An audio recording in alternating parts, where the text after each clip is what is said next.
Good morning everyone. Current affairs की series में हम 10 नए एमसीक्यूज को डिस्कस करेंगे यहाँ पर। This is brief introduction about me. My name is Prince Luthra, all India rank 577 from UPSC CSC 2014 batch. आज के जो 10 एरियाज है वो जल्दी से मैं आपको इंडेक्स में दिखा देता हूँ। तो आज हम लेबर के बारे में, पार्लियामेंट्री प्रोसीडिंग्स के बारे में डिस्कशन करेंगे, ड्राफ्ट नेशनल इलेक्ट्रिसिटी पॉलिसी के बारे में जानेंगे, स्टॉकहोम प्लस 50 क्या है, 17 सीआईआई एग्जिम बैंक कॉन्क्लेव कहाँ पर हो रही है, इनके बारे में डिस्कशन करते हुए डिपॉजिट्स नमस्ते स्कीम को लेकर डिस्कस करेंगे, हेनली पासपोर्ट इंडेक्स को डिस्कस करते हुए फाइनली जन समर्थ पोर्टल के बारे में डिस्कशन करने वाले हैं इस वीडियो के अंदर। तो सबसे पहले तो अपने टारगेट को सेट करें। यहाँ पर हम 10 क्वेश्चंस को डिस्कस कर रहे हैं और जो कट ऑफ रखी गई है, the cut off is of 6 marks, मतलब 6 क्वेश्चंस आपको ठीक करने ही करने हैं। For every correct answer you will get 1 mark, for every incorrect one you will get 0 and for every miss reading you will get -2। बताइए जल्दी से कितना टारगेट सेट करेंगे यहाँ पर, फिर चलेंगे हम अपने क्वेश्चंस के ऊपर। चलिए, तो टारगेट यहाँ पे कोशिश करिएगा वैसे तो 6 से ऊपर ही सेट करने की, लेकिन हाँ, अगर आपका स्कोर नीचे की कैटेगरी में भी आता है still you can always improve. Make sure करें कि अगर आप नीचे स्टूडेंट कैटेगरी में है तो ज़्यादा दिन यहाँ पर आपका स्कोर नहीं आना चाहिए। धीरे धीरे इंप्रूवमेंट आपको आपके स्कोर के अंदर दिखनी चाहिए, सो दैट आप ग्रेजुअली टॉपर कैटेगरी के अंदर आ जाएं और फिर धीरे धीरे अपनी परफॉर्मेंस को यहाँ पर मेंटेन करने की कोशिश करिएगा। फर्स्ट क्वेश्चन को देखते हैं जो कि बात कर रहे हैं कंसीडर द फॉलोइंग स्टेटमेंट्स। आपको बताना है, 2 स्टेटमेंट दी गई हैं, कौन सी स्टेटमेंट आपकी यहाँ पर करेक्ट है। With less than third of women, India is one of the lowest female labour force participation rates in the world. तो यहाँ पर बताया जा रहा है कि यहाँ पर इंडिया के अंदर जो विमेन पार्टिसिपेशन है किसके अंदर, लेबर फोर्स के अंदर, वो काफ़ी कम है। It is less than even 1/3, 1/3 से भी कम ये बताया जाता है। और ये पूरी दुनिया के अंदर ऐसी जो देश हैं जिसमें सबसे कम लेबर पार्टिसिपेशन पाया जाता है महिलाओं का, उसमें से एक हमारा देश है। 90% जो भारत के अंदर महिलाएं हैं वो अनऑर्गेनाइज सेक्टर के अंदर उनको काम मिलता है। अब देखिए, 2 स्टेटमेंट्स हैं, fact based data based question आपका है। सोचिए क्या आंसर होगा, 10 सेकेंड्स आपके पास है, फिर करेंगे इसको लेकर एक डिस्कशन। चलिए, देखिए, रिसेंटली इस तरीके का जो डेटा है वो आरबीआई के द्वारा लेकर आया गया है, जिसमें बताया गया है कि भारत के अंदर कितनी महिलाएं जो है वो ऑर्गेनाइज अनऑर्गेनाइज सेक्टर के अंदर काम करते हैं, या फिर कितना लेबर पार्टिसिपेशन महिलाओं का देखने को मिलता है। बेसिकली जो डेटा दिया गया वहां पर यह भी बताया गया कि जो लेबर पार्टिसिपेशन है वो काफ़ी कम हुआ है, खासतौर पर पेंडेमिक के बाद। पहले पेंडेमिक से पहले जो रेट हुआ करता था उससे वो गिरकर नीचे आ गया है। Now with less than third of women, India जो है one of the lowest female labour force participation को देख रहा है क्या। पहली स्टेटमेंट बिल्कुल ठीक है, और यस, ज़्यादातर महिलाएं जो है वो आपको जो अनऑर्गेनाइज सेक्टर्स हैं वहीं पे काम करते हुए मिलेंगे। तो सेकंड स्टेटमेंट भी आपकी यहाँ पर करेक्ट हो जाती है। करेक्ट आंसर क्या हो जाएगा, C will be the correct answer.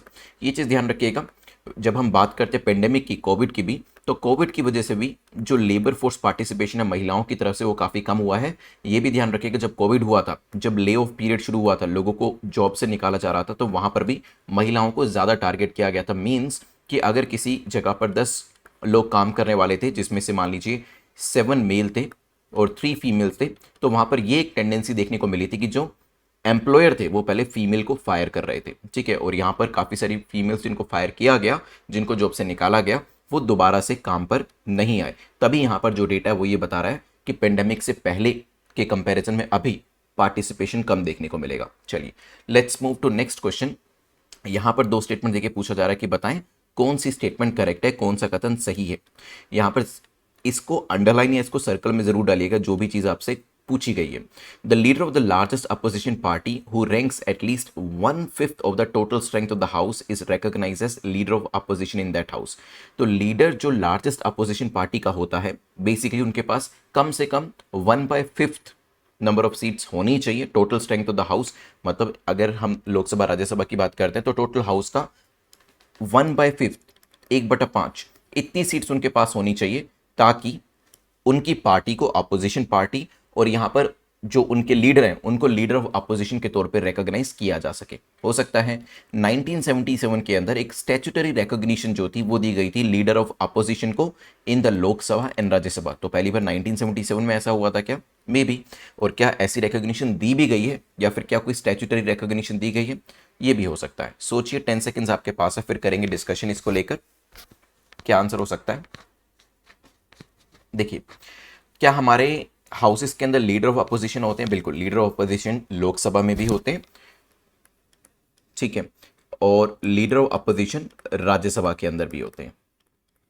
And अगर इन लीडर ऑफ अपोजिशन की बात करी जाए, they are entitled to the same salary and allowances जो कि किसी कैबिनेट मिनिस्टर को दिए जाते हैं। तो इनकी सैलरी, इनकी फैसिलिटीज, अलाउंसेस जो होती है वो कैबिनेट मिनिस्टर के तरीके से ही होती है। पहले इस तरीके की पोजीशन ओरिजिनली जब हम बात करते हैं, जब 1952 की बात करें, तो ओरिजिनली ऐसी कोई भी स्टैचर, कोई भी ऐसा स्टेटस, कोई भी ऐसा पद नहीं बनाया गया था। लेकिन 1969 में ऑफिशियल लीडर ऑफ अपोजिशन को रिकॉग्नाइज किया गया for the first time, and office of leader of opposition जो थे इनको स्टैट्यूटरी स्टेटस आगे 1977 में जाकर दिया गया, ये भी ध्यान रखिएगा। तो सेकंड स्टेटमेंट आपकी करेक्ट हो जाती है। जब हम पहली स्टेटमेंट की बात करते हैं तो देखिए, अपोजिशन पार्टी होने के लिए 1/10 सीट्स होना जरूरी है। तो 1/5 यहां पर जो दिया है वो नंबर गलत हो जाता है। तो करेक्ट आंसर क्या हो जाएगा यहां पर? B will be the correct answer. ये ध्यान रखिएगा। किसके बराबर इनकी सैलरी होती है? Cabinet minister. This is also quite important. यहां पे देखिए, लीडर ऑफ अपोजिशन, एलओपी लिखते हैं शॉर्ट में, they get the cabinet minister status, provide a seat in front row in the assembly hall. तो जो असेंबली हॉल होता है जिसमें जो रूलिंग पार्टी, अपोजिशन पार्टी बैठे होते हैं, तो इनकी फ्रंट रो, जहां पे जैसे रूलिंग पार्टी में फ्रंट रो में कौन होगा? प्राइम मिनिस्टर बैठे होंगे। तो ये लीडर अपोजिशन अपोजिशन के अंदर फ्रंट रो में बैठे होते हैं। ठीक है, चलिए let's move to next question जो कि बात कर रहे हैं नेशनल इलेक्ट्रिसिटी पॉलिसी, जो कि ड्राफ्ट नेशनल इलेक्ट्रिसिटी पॉलिसी थी। इसको लेकर पूछा गया है कि इसमें कौन कौन सी चीजें इंक्लूड करी जाती है। क्या इसमें हाइड्रो पावर को इंक्लूड किया गया है, न्यूक्लियर को, रिन्यूएबल को? 10 सेकेंड्स आपके पास हैं, सोचिए, फिर करते हैं डिस्कशन। देखिए, नेशनल इलेक्ट्रिसिटी पॉलिसी की बात करें तो it identifies various types of power as the potential source of augmenting energy generation. मतलब यह है कि नेशनल इलेक्ट्रिसिटी पॉलिसी का जो ड्राफ्ट है वो थर्मल पावर को भी कंसीडर करती है, हाइड्रो पावर को भी कंसीडर करती है, न्यूक्लियर एनर्जी और इवन रिन्यूएबल एनर्जी जो होती है इसको भी कंसीडर करती है, जब हम बात करते हैं कि हमारे देश में किन किन एरिया से एनर्जी को जनरेट किया जा सकता है, इलेक्ट्रिसिटी को जनरेट किया जा सकता है। अब देखिए ना, नेशनल लेवल पे इलेक्ट्रिसिटी पॉलिसी बनेगी तो किसी चीज़ को छोड़ेंगे तो नहीं, जितने भी अलग अलग वे आउट्स होंगे, जितने अलग अलग सोर्सेज होंगे, वहां से देखा जाएगा कि क्या यहाँ से एनर्जी जनरेशन हो सकता है या नहीं हो सकता है। इसी वजह से हाइड्रो पावर हो, न्यूक्लियर हो या फिर रिन्यूएबल हो, तीनों को इसमें कंसिडर किया जाता है। करेक्ट आंसर क्या हो जाएगा? D will be the correct answer. ये ध्यान रखिएगा। नाउ मेन अगर हम यहाँ पे कुछ एम्स या ऑब्जेक्टिव्स की बात करें तो जो हमारी नेशनल इलेक्ट्रिसिटी पॉलिसी है इसका मेन काम यही है कि क्लीन और सस्टेनेबल जनरेशन होना चाहिए इलेक्ट्रिसिटी का। वैसे भी हमने टारगेट रखा है कि हम कार्बन न्यूट्रल कब तक हो रहे हैं? 2070 तक। और वैसे हमने ये टारगेट्स भी रखे हैं कि 50% हमारा एनर्जी जनरेशन बाय 2030 जो होगा वो रिन्यूएबल सोर्सेज से होगा। ये तभी हो पाएगा जब हम इस तरीके के रिन्यूएबल एरियाज जो काफ़ी इंपॉर्टेंट एरिया माने जाते हैं उसे अपनी पॉलिसी के अंदर ऐड करें। जब तक उसे नेशनल इलेक्ट्रिसिटी पॉलिसी में ऐड ही नहीं किया जाएगा तो इस तरीके से एनर्जी जनरेट करना मुश्किल हो जाएगा। Development on adequate and efficient transmission system, क्योंकि देखिए अभी जब हम बात करते थे कि जो भी कंपनीज है, डिस्कॉम्स, आपने सुना हो कभी डिस्कॉम्स के बारे में, तो डिस्ट्रीब्यूशन कंपनीज को नुकसान इसी चीज़ में होता था कि जब वो ट्रांसमिशन करते थे तो ट्रांसमिशन लॉसेस को कम करना, डिस्ट्रीब्यूशन कंपनीज, डिस्कॉम्स जिसको कहा जाता है, जो लॉसेस में चल रहे हैं उनको रिवाइटलाइज करना, राइट, और यहाँ पर एफिशिएंट मार्केट्स को डेवलप करना, ये सभी चीज़ें आपको देखने को मिलेगी नई पॉलिसीज के अंदर। चलिए let's move to next question जो कि स्टॉकहोम प्लस 50 को लेकर पूछ रहा है। स्टॉकहोम प्लस 50 इसे किसके द्वारा ऑर्गेनाइज किया जाता है? क्या यूएन के द्वारा, डब्ल्यूटीओ के द्वारा, आईएमएफ के द्वारा या डब्ल्यूएचओ के द्वारा? 10 सेकेंड्स आपके पास है, सोचिए। रिसेंटली स्टॉकहोम प्लस 50 एक healthy planet for the prosperity of all, our responsibility our opportunity event जो था उसे लेकर आया गया, जिसका मेन काम यही था कि हमें इंप्लीमेंट करना है डेकेड ऑफ एक्शन को, ताकि सस्टेनेबल डेवलपमेंट गोल्स जो है उसे अचीव किया जा सके। देखिए सस्टेनेबल डेवलपमेंट गोल्स कितने हैं? 17 सस्टेनेबल डेवलपमेंट गोल्स है, लेकिन इसे 2030 तक अचीव करना है। ये ध्यान रखिएगा, 2030 तक। तो इसी के लिए अब ये गोल किसके हैं? ये यूनाइटेड नेशन के गोल्स हैं। यूनाइटेड नेशन एसडीजी भी इसे कहा जाता है। अब क्योंकि Stockholm plus 50 sustainable development goals को अचीव करने के लिए जो कि यूनाइटेड नेशंस के गोल है, तो डेफिनेटली इसे ऑर्गेनाइज भी किसके द्वारा किया गया होगा? यूएन के द्वारा इसे ऑर्गेनाइज किया गया होगा। तो करेक्ट आंसर क्या हो जाता है? A will be the correct answer. Let's move to next question जो कि 17 CII एग्जिम बैंक कॉन्क्लेव को लेकर है, जो कि इंडिया अफ्रीका के ऊपर है। ये कहाँ पर ऑर्गेनाइज करी गई है? न्यू दिल्ली के अंदर, बेंगलुरु, गुरुग्राम या फिर नोएडा के अंदर? यू हैव 10 सेकेंड्स, सोचिए क्या आंसर होगा, फिर करते हैं डिस्कशन इसको लेकर।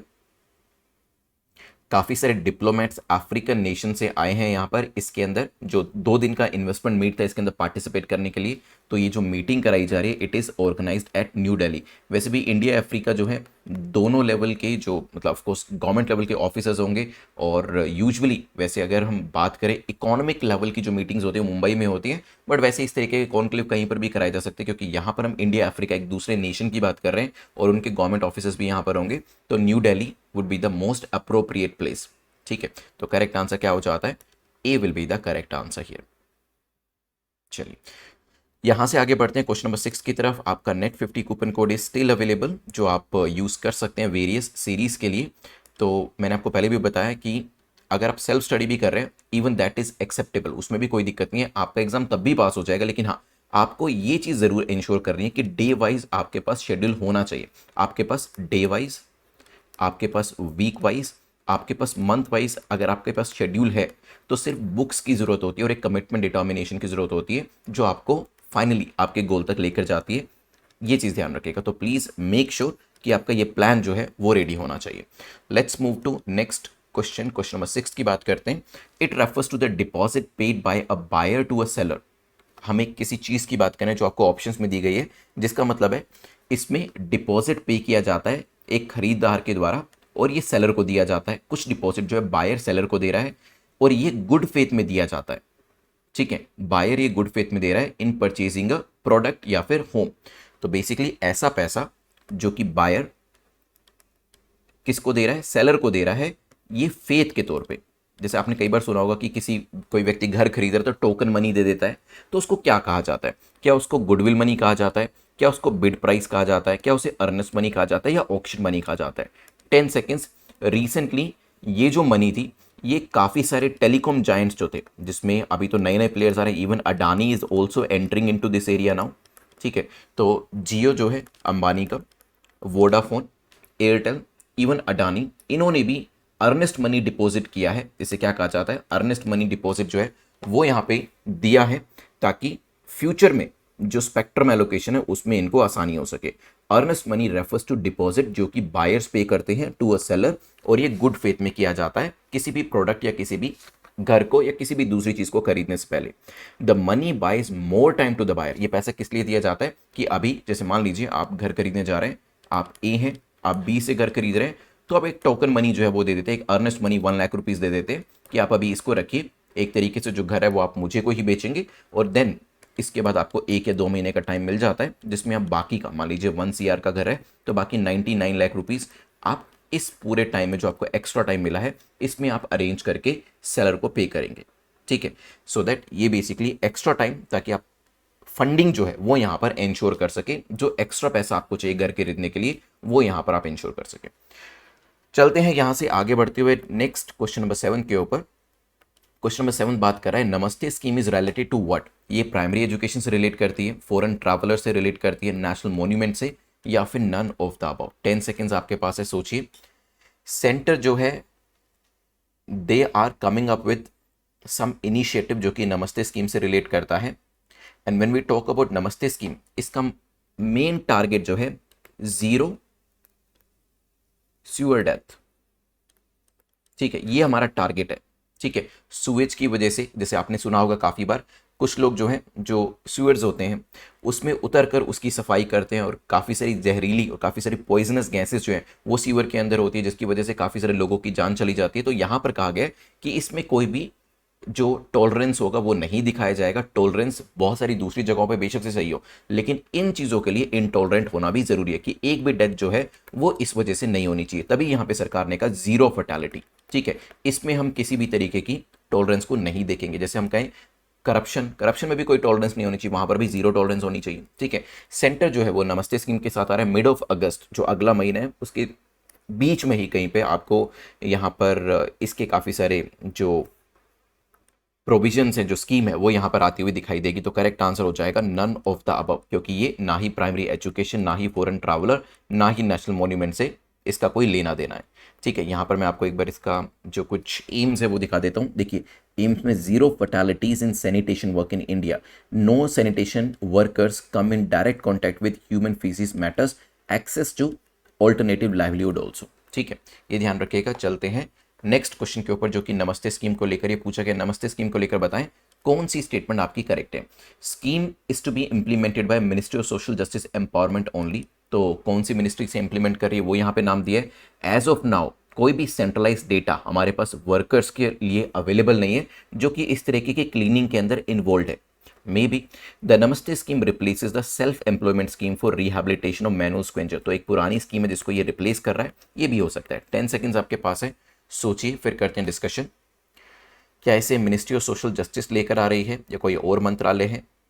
क्या कोई हमारे पास डेटा सेंट्रलाइज डेटा अवेलेबल नहीं है? देखिए सेंट्रलाइज डेटा अवेलेबल नहीं है, ये होना चाहिए हमारे पास, प्रॉबली अब इसके ऊपर काम किया जाएगा।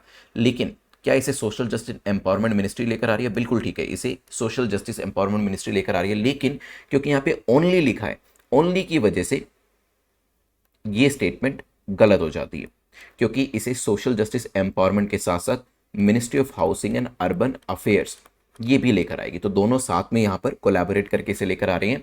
एंड यस, ये पुरानी स्कीम को रिप्लेस करेगी। करेक्ट आंसर क्या हो जाएगा? C will be the correct answer here, right. तो government has formulated a national action plan for mechanise sanitation ecosystem, इसी को क्या कहा गया है? नमस्ते। क्या है Namaste? National action plan for mechanised sanitation ecosystem. और ये किस चीज़ को लेकर है? Cleaning of sewers and septic tanks को लेकर। एम्स मैंने आपको पहले से यहाँ पर बता दिया। Let's move to next question. As per Henley passport index which country has got the top position? Top position कौन सी कंट्री को मिला है हेनले पासपोर्ट इंडेक्स के हिसाब से? 10 सेकेंड्स आपके पास है, सोचिए क्या आंसर हो सकता है। देखिए freedom of Indian passport holder ये आपका प्री पेंडेमिक लेवल तक पहुंच चुका है, लेकिन इंडिया की रैंकिंग जो है वो उतनी कुछ खास नहीं है। डेफिनेटली हमारे यहाँ पर इंप्रूवमेंट तो देखने को मिल रहा है ना। यहाँ पर देखिए इंडिया का जो पासपोर्ट है इसको रैंक मिला है, क्योंकि इंडिया की रैंकिंग भी आपको पता होनी चाहिए, it is 87 with access to 60 countries, ठीक है। और यहाँ पर काफ़ी सारी डेस्टिनेशंस के ऊपर आप जा सकते हैं, वीज़ा ऑन अराइवल की फैसिलिटी भी काफ़ी जगह पर अवेलेबल है। Now when it comes to Henley passport index, तो ये एक ऐसा इंडेक्स है जहां पर यूजुअली जितने भी इंडेक्स होते हैं आप देखेंगे ज़्यादातर नॉर्डिक कंट्रीज जो है वो टॉप करती है, लेकिन यहाँ पर नॉर्डिक कंट्रीज टॉप नहीं कर रही हैं। यूएस तो वैसे ही इसमें नहीं आ सकता है, लेकिन जापान एक पीसफुल कंट्री है, तो यहाँ पे करेक्ट आंसर क्या हो जाता है? B is the correct answer. अगर आप देखेंगे ध्यान से तो पिछले आई थिंक 5 सालों से कंसेक्यूटिवली जापान जो है वो इसके अंदर टॉप पोजीशन को हासिल कर रहा है। Consecutively they are on the top position, ये ध्यान रखिएगा। नाउ 192 कंट्रीज की रैंकिंग यहां पर करी गई है, ये भी ध्यान रखिएगा। चलते हैं नेक्स्ट क्वेश्चन के ऊपर। लास्ट क्वेश्चन जो है वो है जन समर्थ पोर्टल को लेकर पूछा गया। जन समर्थ पोर्टल किससे रिलेट करता है? लोन डिसबर्समेंट से, बैंक अकाउंट ओपन करने को लेकर, स्टार्टअप या none of the above? 10 seconds सोचिए फिर करते हैं डिस्कशन। जन मतलब लोग, मींस लोगों को क्या चाहिए? लोगों को चाहिए लोन डिस्बर्समेंट की अच्छी फैसिलिटीज, तो इसी वजह से गवर्नमेंट ने यहां पर लॉन्च किया है जन समर्थ पोर्टल, ताकि लोन एप्लीकेशन, क्योंकि क्या होता है लोग जब अपनी लोन की एप्लीकेशन को लगाते हैं तो वो लोन मिलने में काफ़ी परेशानी होती है, तो यहाँ पर एक पोर्टल बना दिया सरकार के द्वारा जिससे कि ये लोन की एप्लीकेशन भी दी जा सकेगी और लोन को डिसबर्स भी किया जा सकेगा, लोन उन तक पहुँचाया भी जा सकेगा। तो करेक्ट आंसर क्या हो जाएगा यहाँ पर? A will be the correct answer, ठीक है, ये ध्यान रखिएगा। चलते हैं यहाँ से आगे बढ़ते हुए, और 2 मिनट की हम यहाँ पे रिवीजन करेंगे, लेकिन ये 2 मिनट की जो इन्वेस्टमेंट है ये आपको काफ़ी हेल्प करेगी मटेरियल को रिटेन करने के लिए। फिर मैं आपको prelims question of the day दूंगा और जो टॉपर्स हैं आप में से वो भी हम यहाँ पर देखेंगे। नाउ सबसे पहले हमने क्या डिस्कस किया जल्दी से बताएं। विमेन ज़्यादातर ऑर्गेनाइज्ड वर्क के अंदर है या अनऑर्गेनाइज वर्क के अंदर है? इंडिया के अंदर बात करें तो सबसे पहले लेस देन 1/3 विमेन जो है उनका लेबर फोर्स पार्टिसिपेशन देखने को मिलता है, क्योंकि पैट्रियार्कल माइंडसेट की वजह से विमेन को काम नहीं करने दिया जाता काफ़ी सारी लोकेशंस के ऊपर। वैसे बात करें तो ज़्यादातर अनऑर्गेनाइज सेक्टर के अंदर विमेन आपको काम करते हुए दिखाई देंगे। यहाँ से आगे बढ़ते हुए हमने देखा था स्टैट्यूटरी रिकॉग्निशन को लेकर, लीडर ऑफ अपोजिशन की बात करें तो कितना परसेंटेज उनके पास होना चाहिए अपोजिशन पार्टी के पास ताकि वो एक अपोजिशन पार्टी कहलाई जाए? कितना परसेंट होना चाहिए? 5%, 10%, 20%, 25%, सो 1/10 दैट इज 10%। जो नंबर ऑफ सीट्स हैं 1/10 उनके पास होनी चाहिए। जब हम नेशनल इलेक्ट्रिसिटी पॉलिसी की बात करते हैं तो इसमें क्या क्या चीज़ें आएंगी? देखिए अब इलेक्ट्रिसिटी पॉलिसी बना रहे हैं तो सारे ही चीज़ों को कवर करेंगे, हाइड्रो पावर, न्यूक्लियर, रिन्यूएबल, ठीक है, जितने पोटेंशियल सोर्सेज हैं इनको यहाँ पर कवर किया जाता है। फिर हमने स्टॉकहोम प्लस 50, अब स्टॉकहोम प्लस 50 किसके लिए, स्टॉकहोम एसए सस्टेनेबल डेवलपमेंट गोल, जो कि 17 है टोटल नंबर के अंदर, और ये यूनाइटेड नेशन के गोल हैं, तो यूनाइटेड नेशन के द्वारा इसे लेकर आया गया है। फिर यहाँ से आके 17 का ये एग्जिम बैंक कॉन्क्लेव के बारे में देखा था, इंडिया अफ्रीका का कहाँ पर कराया जा रहा है, it is in new Delhi. ठीक है, ये सब चीज़ें डिस्कस करी हमने। यहाँ से आगे बढ़ते हुए क्वेश्चन नंबर 6 पे चले हम। क्वेश्चन नंबर 6 के अंदर हमने देखा कि बायर सेलर को गुड फेथ में जो पैसा देता है उसे क्या कहा जाता है, अर्नेस्ट मनी कहा जाता है। ये ध्यान रखिएगा, इकोनॉमी में बेसिक क्वेश्चन आ सकता है।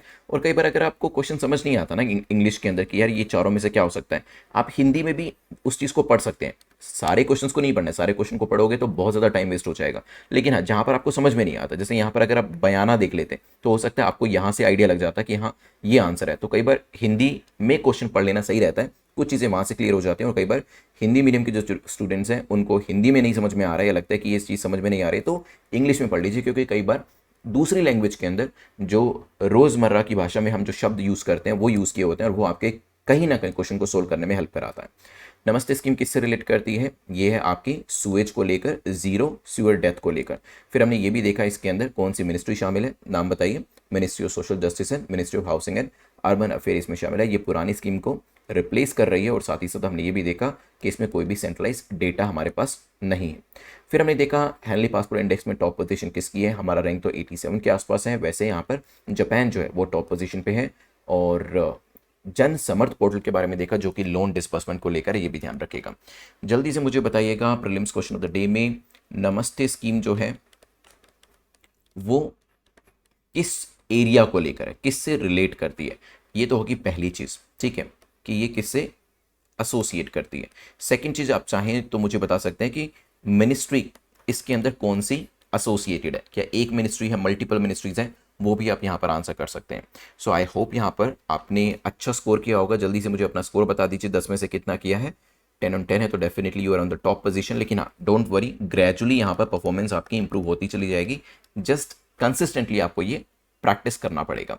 अगर आपने सब्सक्राइब कर लिया है चैनल को, दैट्स अ गुड थिंग। अगर आप नोटिफिकेशन भी चाहते हैं तो ये बेल आइकन जो है वो आपको प्रेस करना पड़ेगा, और इसके बाद ऑल बटन आपको प्रेस करना पड़ेगा, ताकि जितने भी नोटिफिकेशंस हैं वीडियोस को लेकर वो आपके पास पहुंच जाए। Thanks for watching this video, have a nice day, take care, good bye.